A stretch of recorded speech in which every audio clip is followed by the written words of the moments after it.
Radio Kantipur, radio राष्ट्रको।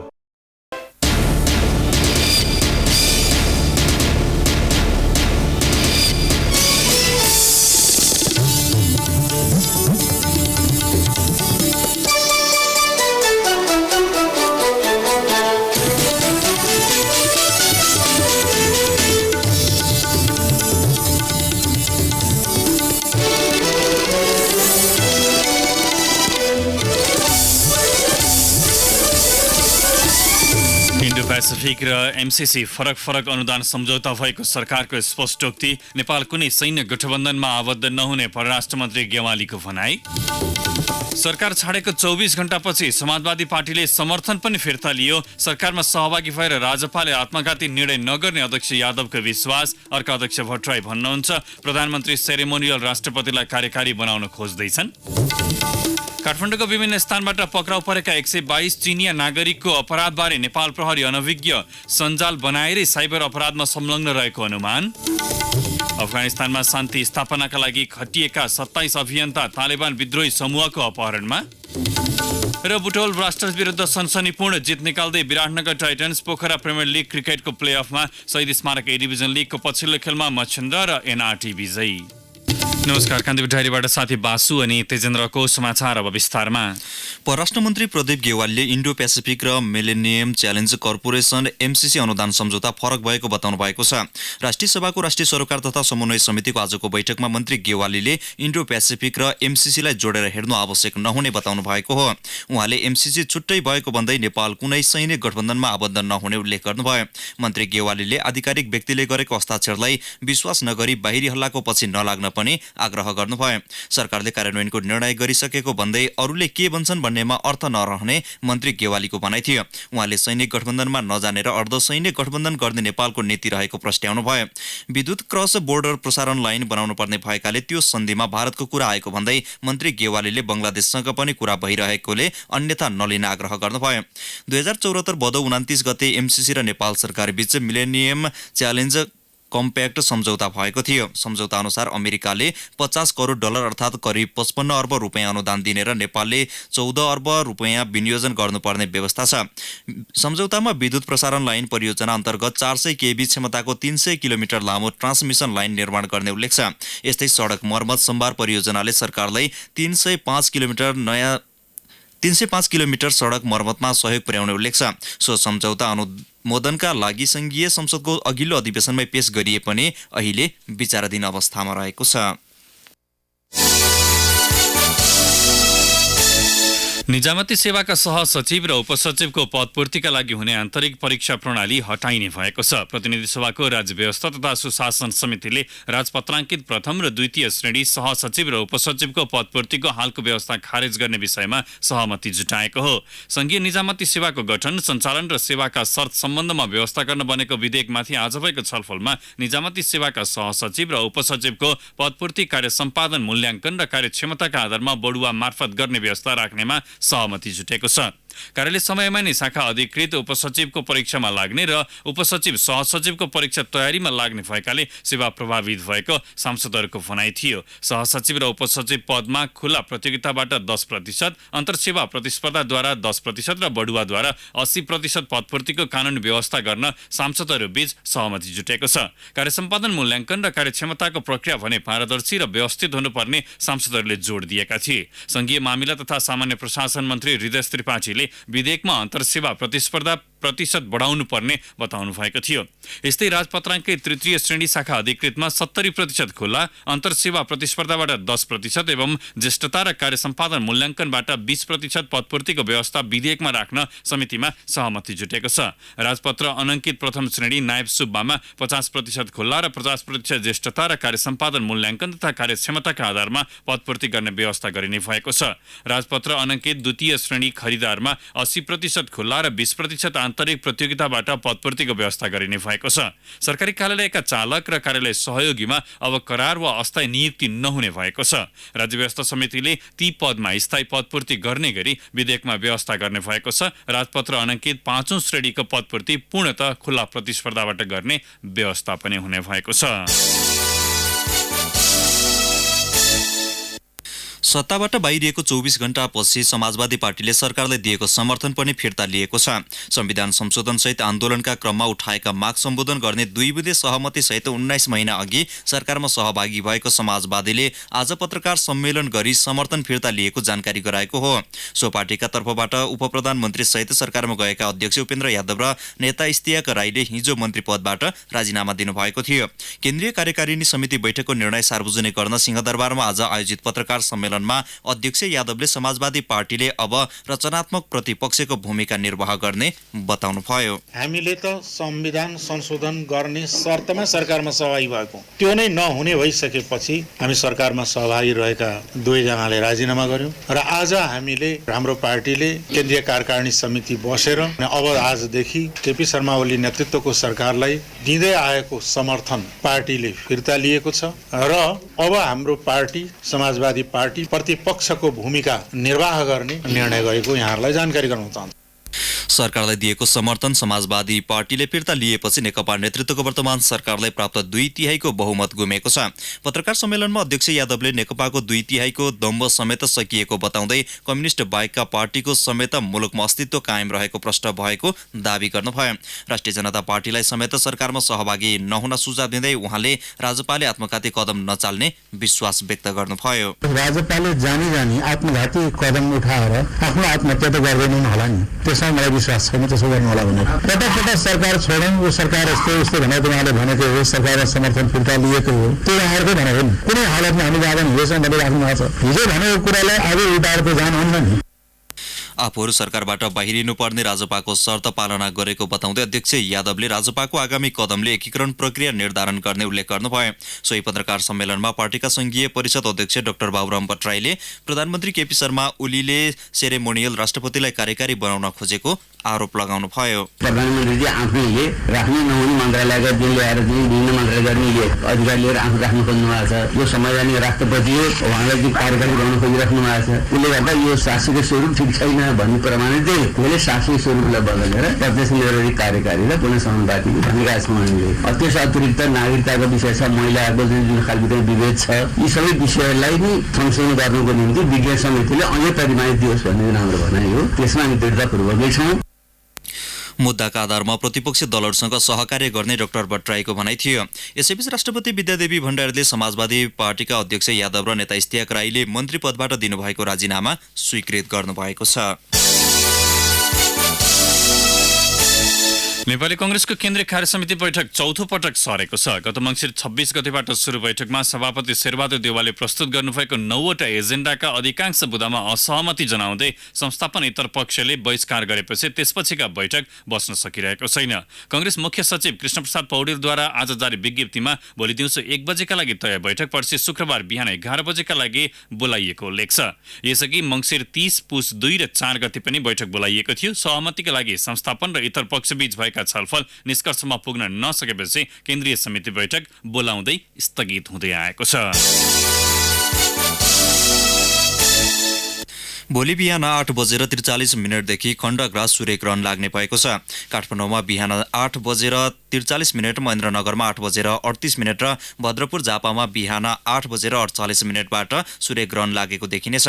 काठमाडौँ र महेन्द्रनगरबाट 39%, झापाको भद्रपुरबाट 36% सूर्यग्रहण लाग्ने बीपी कोइराला मेमोरियल प्लानेटेरियम तथा अब्जर्भेटरी र विज्ञान संग्रहालय विकास समितिका निमित्त कार्यकारी निर्देशक डाक्टर सनत कुमार शर्माले जानकारी दिनुभयो।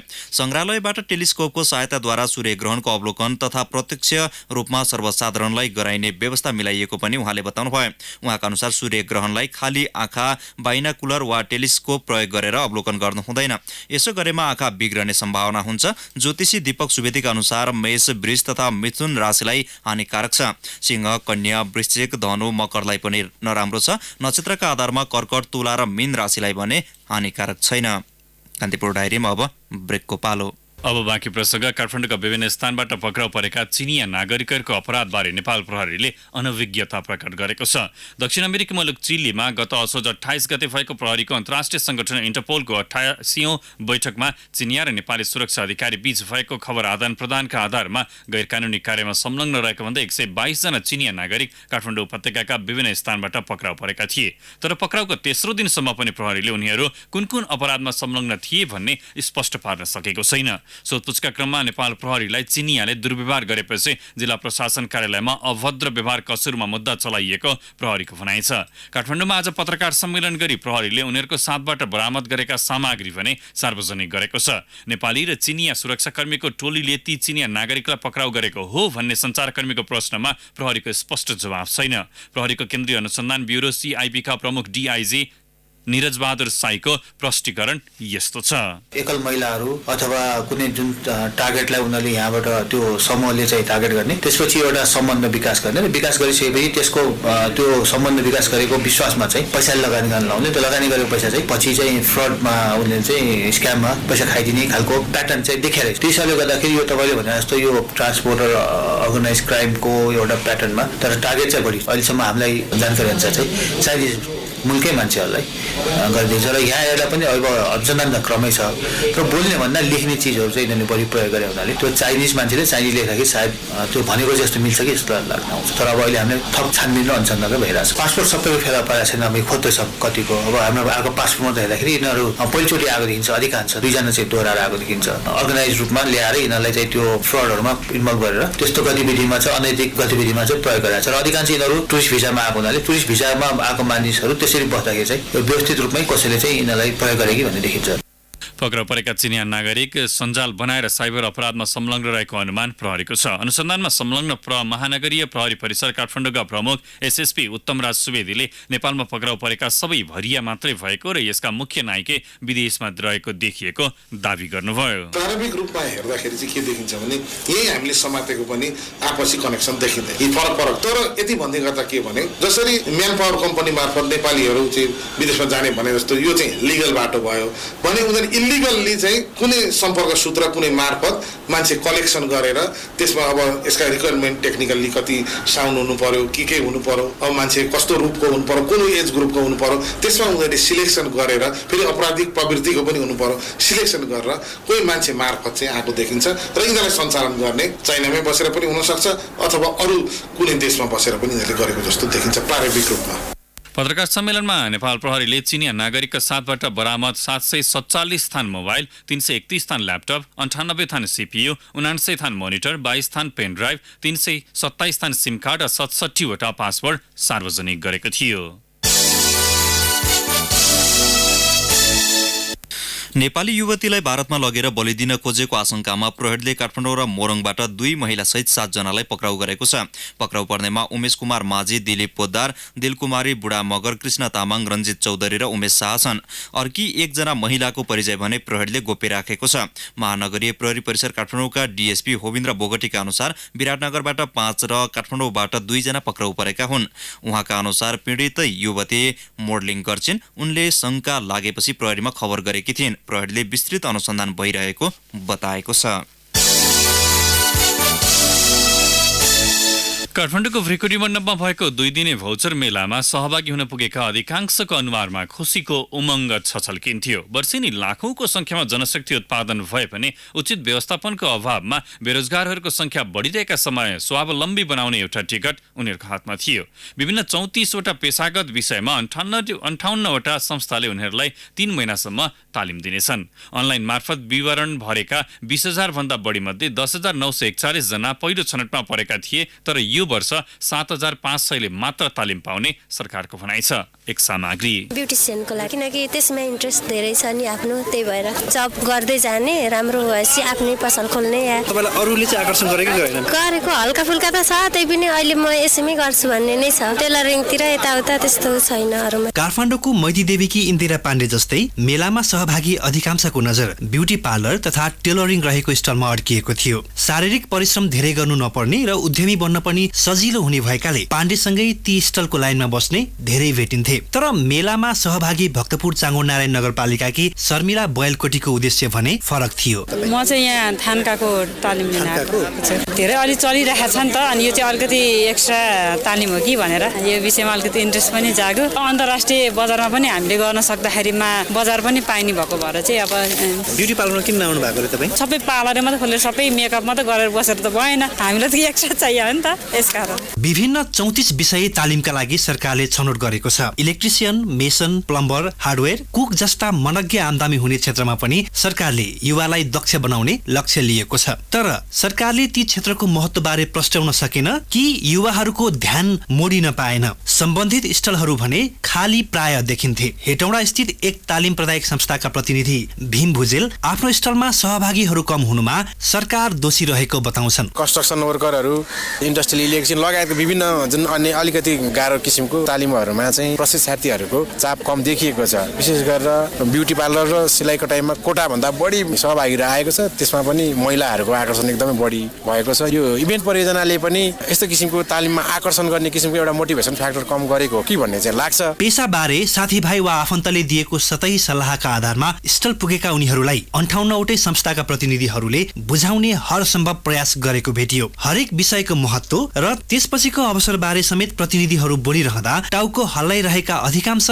थप अन्यलमा परेको महसुस हुन्थ्यो। तर इभेन्ट परियोजनाका उपसचिव गणेश ढकाल तालिम लिने विषय छनौटमा सहभागीहरू प्रष्ट भएको दावी गर्छन्। अन्य च्यालेन्जिङ भएका र बजारमा नयाँ नयाँ क्षेत्रहरूमा तालिम दिँदा राम्रो हुन्छ भनेर हामीले काउन्सिलिङमा भनेको अवस्था छ। जस्तो यङ जेनेरेसनलाई कम्प्युटरको होला, खाना पकाउने सम्बन्धी कमिक्सको होला, विदेश जानेहरूको लागि अन्य त्यस्तै खालको तालिम हुन सक्ला। त्यो एरिया हेरेर गर्नुहोस् भन्दाखेरि उहाँहरू त्यसरी मोटिभेट भएको अवस्था पनि छ। 15 देखि 40 उमेर समूहका युवा मध्ये 9 लाख बेरोजगार रहेको मुलुकमा 10,000 चाहन्छन् स्वावलम्बी हुनु। हात्तीको मुखमा जिरा होला। तर स्वावलम्बी बनेका उनीहरू हरेकले थप 5 जनालाई तालिम दिए यो संख्या केही वर्षमै लाखौंमा परिणत हुनेमा शंका छैन। रेडियो कान्तिपुरका लागि रमेश दुलाल।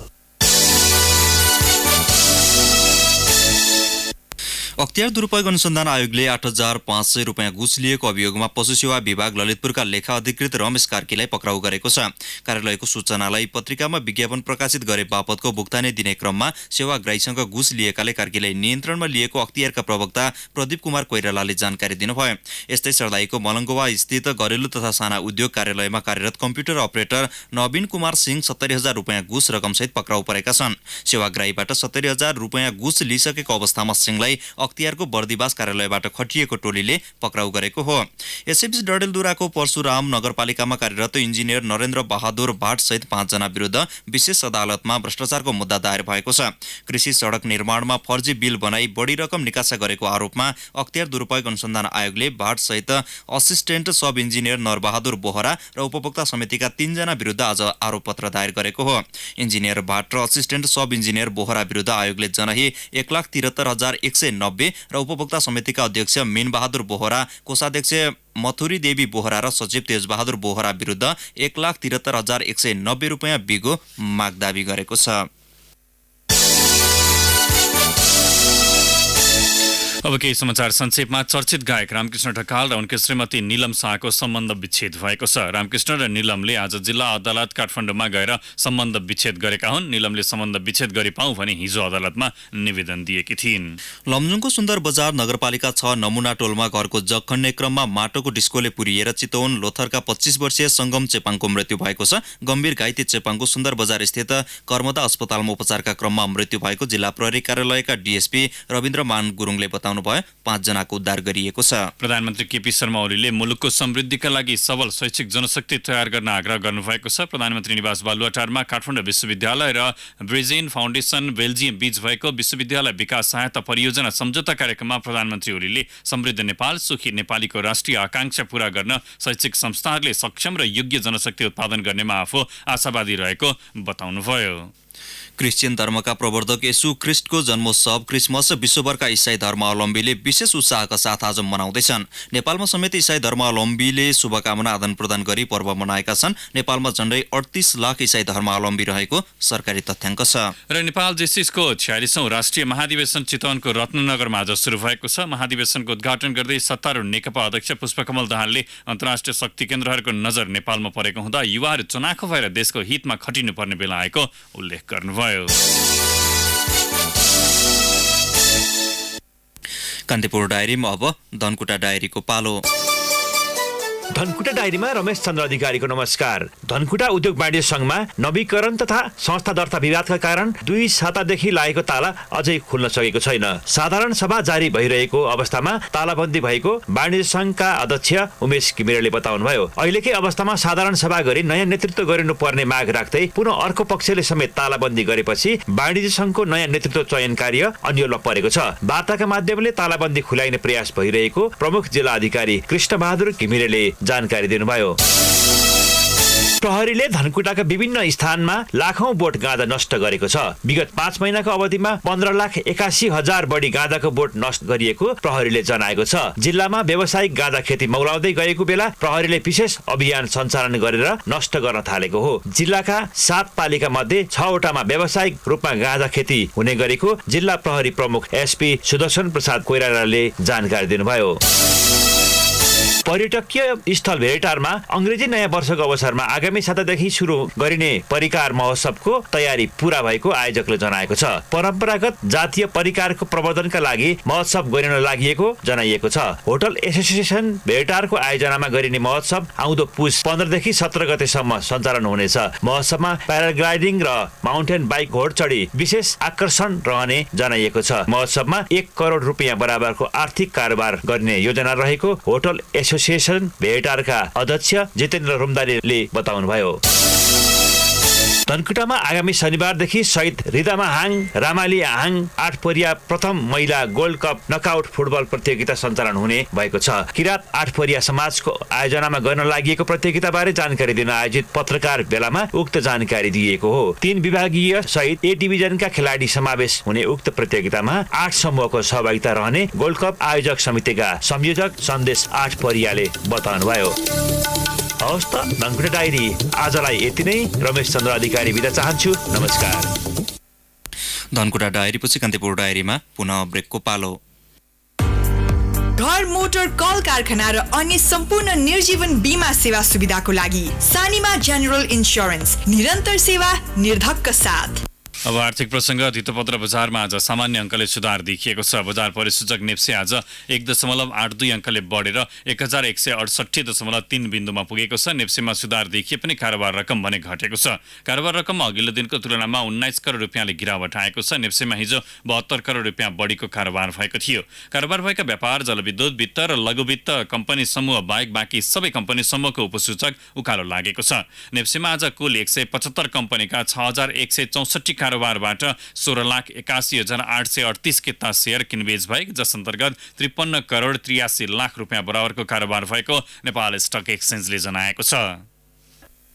अब अन्तर्राष्ट्रिय प्रसङ्ग। अफगानिस्तानको फराह प्रान्त स्थित राजमार्गबाट शान्ति स्थापनाका लागि खटिएका 27 अभियन्ताहरूलाई तालेबान विद्रोही समूहले अपहरण गरेको छ। पिपल्स पिस मुभमेन्ट नामक समूहमा आबद्ध अभियन्ताहरू अपहरणमा परेको फराहका डेपुटी गभर्नर मसौद बख्तवारले बताउनु भएको छ। 6 वटा कारमा सवार उनीहरूलाई तालेबान लडाकुले मुख्य राजमार्गबाट अज्ञात स्थानमा लिएर गएका हुन्। युद्धविराम र शान्ति स्थापनाका लागि आग्रह गर्दै उनीहरू विभिन्न स्थानमा पुग्ने गरेका छन्। तर तालेबानले भने सो समूह अफगान सरकारबाटै परिचालित भएको बताउँदै आएको छ। तालेबान सन् 2001 मा अमेरिकी नेतृत्वको सुरक्षा फौजले पदच्युत गरे यताकै शक्तिशाली बनेको रोइटर्सले उल्लेख गरेको छ। सन् 2001 यता 10,000 सर्वसाधारण सुरक्षा फौजका सदस्य र 2,400 अमेरिकी सैनिकले ज्यान गुमाइसकेका छन्।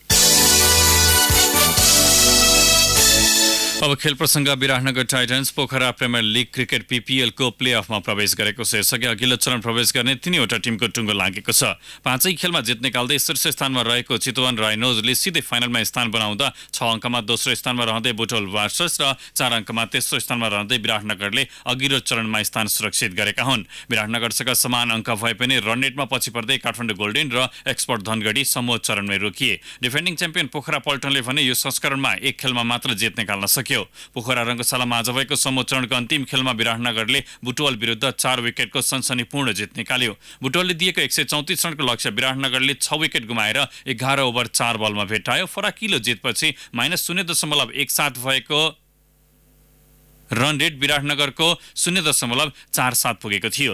विराटनगरको जितमा नुमन खानले 35 र पुनित मेहराले 32 रन बनाएका थिए। पहिले ब्याटिङ गरेको बुटवलले निर्धारित ओभरमा 8 विकेट गुमाएर 133 रनको मध्यम युगफल तयार पारेको थियो। हर्ष टङ्कले 67 र शिवम सिंहले 37 रन बनाएका थिए। बुटवललाई मध्यम युगफलमा रोक्न मोहम्मद जैद आलमले 4 र किशोर महतोले 2 विकेट लिएका थिए। एलिमिनेटरमा भोलि नै बुटवल र विराटनगर बीच फेरि प्रतिस्पर्धा हुनेछ। विजेताले आगामी शनिबार चितवन सँग फाइनल खेल खेल्नेछ।